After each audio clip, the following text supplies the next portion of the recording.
Hey, this is Larry Gonzales with your housing market update for the last couple days of May going into June, the June swoon. And let me tell you what, I'm sure glad. May has been one hell of a good month for me personally. Saw my grandson, my son graduated from high school, my middle daughter got her double master's degree from USC. So not a terrible month, a really good month from the family perspective. Rates wise though, man, we took it on the chin this month across the board. But you know what? The last 2 days of May have been a blessing for us as interest rates have gone down. And that is largely in part to hope. Hope that our Congress and our president can pass or increase the debt ceiling so that we don't default, because it would really suck if we default in Larry's plain vernacular. So what's going on? Hey, before I go any further, please like, comment, or subscribe. I'd love to have you as a weekly guest on my YouTube page, and invite your friends too. So prices are up. We're gonna get into that. A couple really big reports coming out.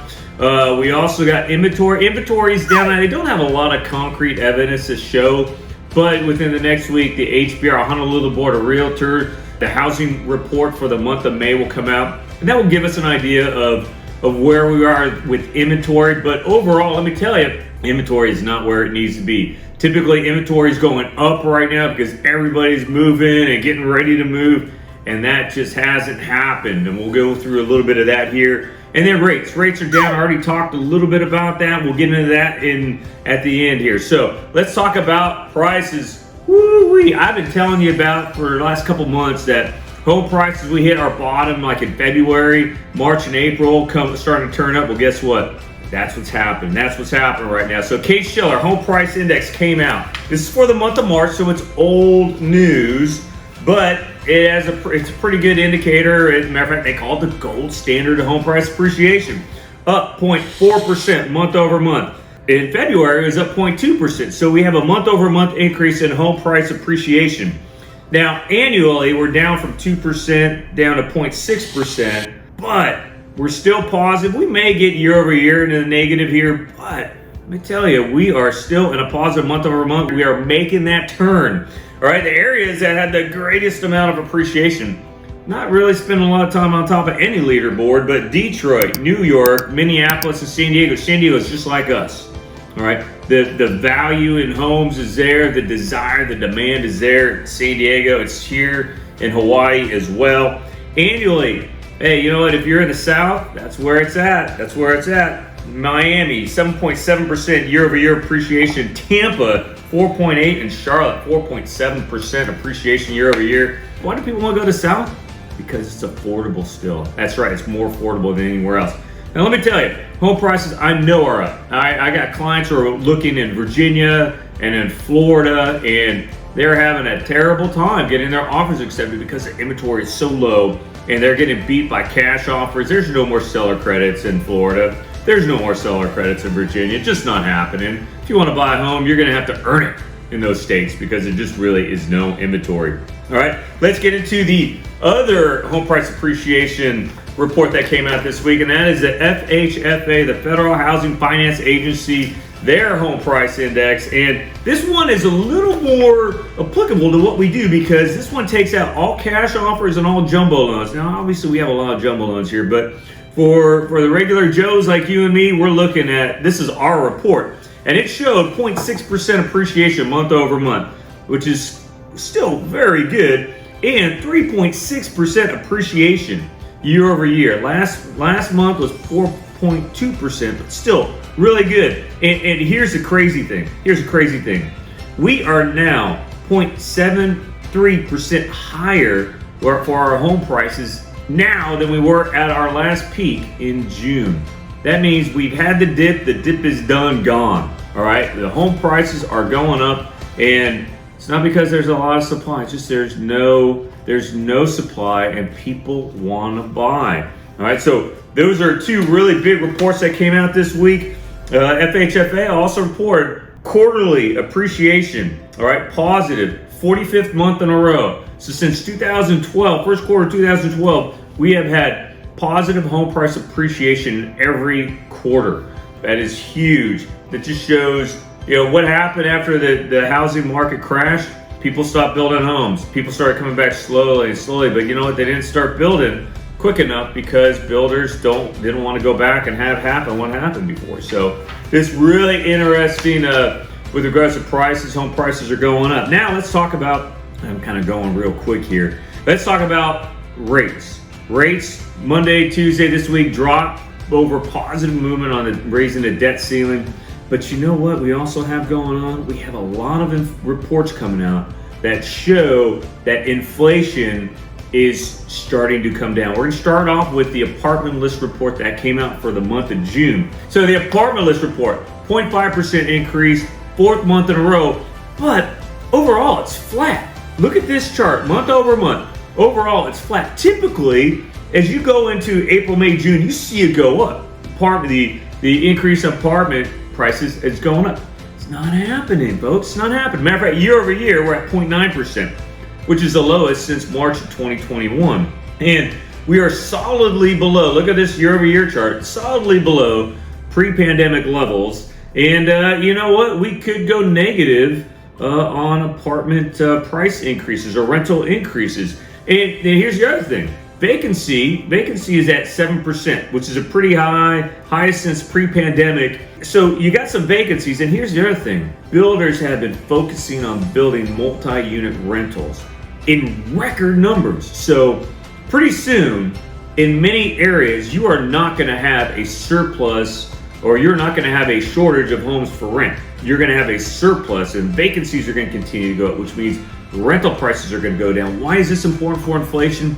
Because inflation, it is heavily impacted by the cost of shelter, and the cost of shelter is measured in rental prices. Rental prices are going down. Just look at the chart. And again, there's a lag in the report, and you can see over the course of the last 6 to 8 months, rental prices have started going down, free fall, and those are going to start showing in our monthly inflation reports coming out. So inflation going down. Here's a couple other things that are going to impact inflation, especially the inflation reports coming up this month, in the month of June. Oil prices in April. Oil prices were over $80 a barrel. All right, in April, we are now below 70 for our for price of oil, $70 a barrel. So those prices are coming down. Used car prices, while still up, are way down off their previous highs, and that is also a big impact on inflation. And let's look to our brothers across the pond, across the Atlantic. All throughout Europe right now, you are seeing Germany, France, their inflation numbers are starting to come down, and that's a big one of the other reasons why the interest rates have started to drop. Inflation hasn't come down such that they are not going to do a 25 basis point hike in June. Today, though, there was a couple Fed members who said, you know what, maybe we need to skip a month in June just to let the data sort itself out.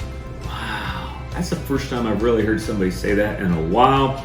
Hey, let's let the dust settle. And you know what? I think that's the right thing to do. Will it be what they do? A lot of it depends on what we come up with on Friday with the Bureau of Labor and Statistics jobs report. That is a big report. And if it shows unemployment going up, that's a good thing. If it shows unemployment going down, that's a bad thing. And speaking of employment, a report that was not very good for inflationistas. Ooh, I like that. That's pretty good. Inflationistas, the JOLTS report, the Job Opening Labor Turnover report, came out, and it showed that we went from 9.7 million job openings across the nation to over 10 million again at 10.1 million, which is still below the 12 million we were at a while ago, but that shows that there is an increase in jobs. So let's do a little analysis on that. There's a lot of work that needs to be done. Now, white collar jobs, they're not as plentiful, but hard-working jobs are still available, but there's still a lot of people getting laid off. And there aren't enough people. There are only 1.7 million people who are unemployed looking for work. So seeing that number go up, not good, but we have a lot of other reports coming out over the course of the next week and a half that, you know, if the Fed looks at totality, not just jobs, not just unemployment, but the rest of the inflation reports, we may not need to do this June. Take a pause for a month and see if what they've done already is going to have an effect.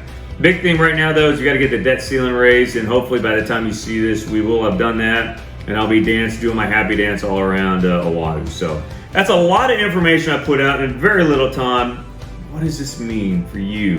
All right, if you're a home buyer, hey, you gotta get in the market now. You gotta get in the market now. Home prices are going up. If you want to buy a home, now's the time. Now's the time. You may not get the credits. It's depending on where you're looking. You may not get the credits. I know I have a couple clients who are putting in offers and they're asking for credits. Some of them will get them. Some of them will not. All right, especially in Virginia right now. Ain't no credits. We're back. We're back at the what it was like last year this time when homes were going quick, homes were going over asking, cash offers. Not necessarily here in Hawaii yet, but certainly on the mainland. If you're selling your home, hey, get your home on the market. Get it out. It will get sold. If you put it on the market, it will sell. That's right. So do that. And if you don't know, hey, give me a call. I'd love to help you figure it out. I've had about, probably this is just a short work week. I've had a lot of people who are kind of coming out of the woodwork saying, hey, I think I want to buy a home, but I don't know if I'm ready. And you know what? That might be you. That might be you. Give me a call because I'll help you out. And you know what? You may not be ready to buy now. Maybe you got credit. Maybe you need some more job stability. But here's what we'll do. We'll figure out where you're at and we'll get you to point B. And we'll put you on the path to point B, which is home ownership. All right, the first step though is to figure out what point A is. Point A is where you're at. All right, and you do that by doing an application, going over your credit, your income, and your assets. And that's what I do for you. And we come up with a plan to help you buy a home. Because everyone deserves a roof over their head that they're paying to themselves, not paying to a landlord. All right, that's all I have for you. Have a great week. Happy June. Oh yeah, hey, and just remember, at the end of the day, don't give up the ship. All right, aloha.